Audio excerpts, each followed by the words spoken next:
Hello, my name is Shelley and welcome to another lesson on algebraic fractions. In our last lesson, we learned how to multiply fractions. By the end of this lesson, you will be able to divide algebraic fractions. Firstly, we must refresh your memories by revising some of the work we've already done on the division of fractions with numbers. Now, do you remember the rule that when we divide fractions, we flip the numbers over and multiply? Now, do you know why this rule works? Let me show you an example to explain it. What is 3 divided by 4 divided by 5 divided by 3? Let us write it as a fraction divided by a fraction. As a first step, let's focus on the denominator, 5 divided by 3. Now I'm going to create a 1 in the denominator. And to get this, I have to multiply the denominator by the reciprocal of 5 divided by 3. Now, how do we find a reciprocal of a number? Well, all we need to do is swap around the numerator and the denominator of our fraction. We say we invert the fraction. Let me show you. The reciprocal of 5 divided by 3 is 3 divided by 5. Remember, a number multiplied by its reciprocal always gives an answer of 1. But I cannot simply multiply the denominator by the reciprocal. I will have to do the same to the numerator. And that means that I will multiply the whole fraction by 1. Remember, multiplying a number by 1 does not change the value of the number. This is the principle. Now, let me show you how it is used. First of all, we want to create a 1 in the denominator. So we look at the denominator in order to determine the reciprocal. As we have just seen, to find the reciprocal, you must invert the fraction. In this case, the reciprocal of the denominator is 3 divided by 5. So we multiply by 3 divided by 5. And we should see that this would equal 1. Now remember, whatever you do to the denominator, you must do to the numerator. So we multiply the numerator by the same number. Now if you multiply the numerator and the denominator by the same number, we are really multiplying it by 1. And the number does not change. Now let's look at what we have. We have 3 divided by 4 multiplied by 3 divided by 5, all divided by 1. And this equals 3 divided by 4 multiplied by 3 divided by 5. So notice in this whole process, I did not change the value of the original fraction. You can see now why we can flip over the denominator and multiply. So remember that even though the flipping over and multiplying rule sounds like a trick, it really is mathematically correct. Let's move on to some examples now where we see how this flipping over and multiplying rule can be applied to algebraic fractions. Simplify a divided by b multiplied by c. So what do we do here? There are no brackets, so we simply work from left to right. We first divide, then we multiply. Now because we're dealing with our flipping over and multiplying rule, let's create fractions. So it's a divided by 1, divided by b divided by 1, multiplied by c divided by 1. Now we're starting with our divide, and remember we're going to flip over and multiply. And it's always the one directly after the divide sign. So we write a divided by 1. Instead of divide, we now write multiplication sign, and then we flip it over and it becomes 1 divided by b, multiplied by c divided by 1. And now we can simplify this. It becomes ac divided by b. So you see, for algebraic fractions, we use the same principle. Now have a look at this one. Simplify a divided by b multiplied by c. It is different from the last example, as these brackets tell us to divide A by the product of B and C. So we can write this as A divided by 1 divided by BC divided by 1. Now when we work this out, we would write A divided by 1. Now we're going to multiply and flip this around, so we're going to write 1 divided by BC. And when we simplify this, we get A divided by BC. These aren't difficult at all. Let's try the next example. Simplify A multiplied by B divided by C. Here there are no brackets, so we just work from left to right. So we write A divided by 1 multiplied by B divided by 1 divided by C divided by 1. Now, what we can say is, let's just rewrite this, A divided by 1 times B divided by 1. Now we multiply and we flip this around and we write 1 divided by C. And when we simplify this, we get AB divided by C.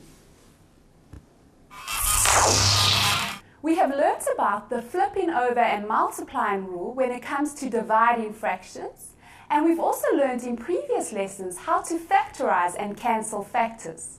Now let's apply all this knowledge in this next example.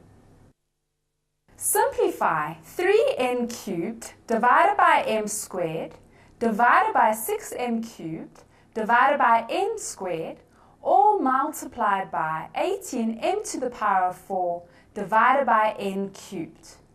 Now I know that brackets are always done first, and this is division. So we are going to apply our multiply and flip over rule. So we write 3n cubed divided by m squared. Now we write our multiplication sign and we invert this fraction. So we write n squared divided by 6m cubed multiplied by 18m to the power of 4 divided by n cubed.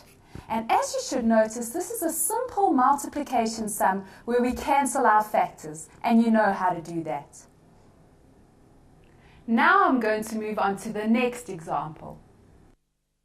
Simplify x squared minus 4x minus 21, all divided by x squared minus 9 divided by x minus 7, all divided by 3 minus x.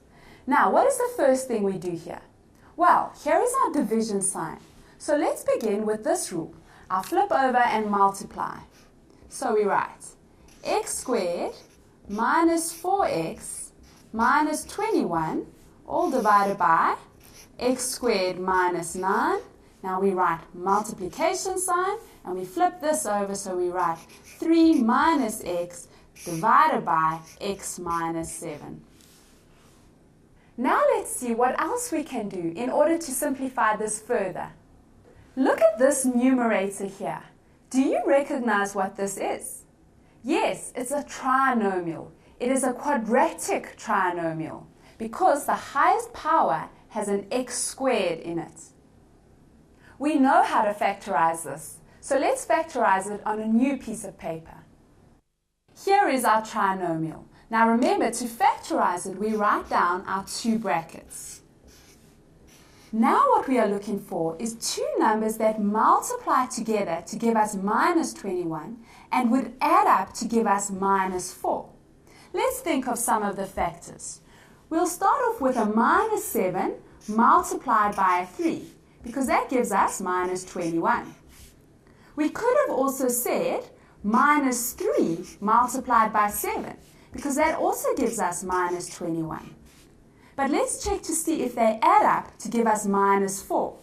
Now minus 7 plus 3 gives us minus 4. This seems like the correct option, but let's just show you how this one does not work. Minus 3 plus 7 gives us positive 4. No, we don't want a positive 4. So we therefore know we're going to write minus 7 and a positive 3. But remember, we first write our x in our first place in each bracket, because x multiplied by x gives us x squared, and then we write our minus 7 plus 3. Let's fill that into our fraction. So we have the factors x minus 7 and x plus 3. Now we're going to divide it by our denominator. Now what do we notice about our denominator? It's a difference of 2 squares. And we know how to factorize that.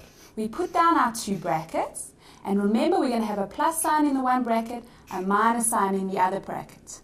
We square root the first term, so we get an x, and we write that in the first place in each bracket.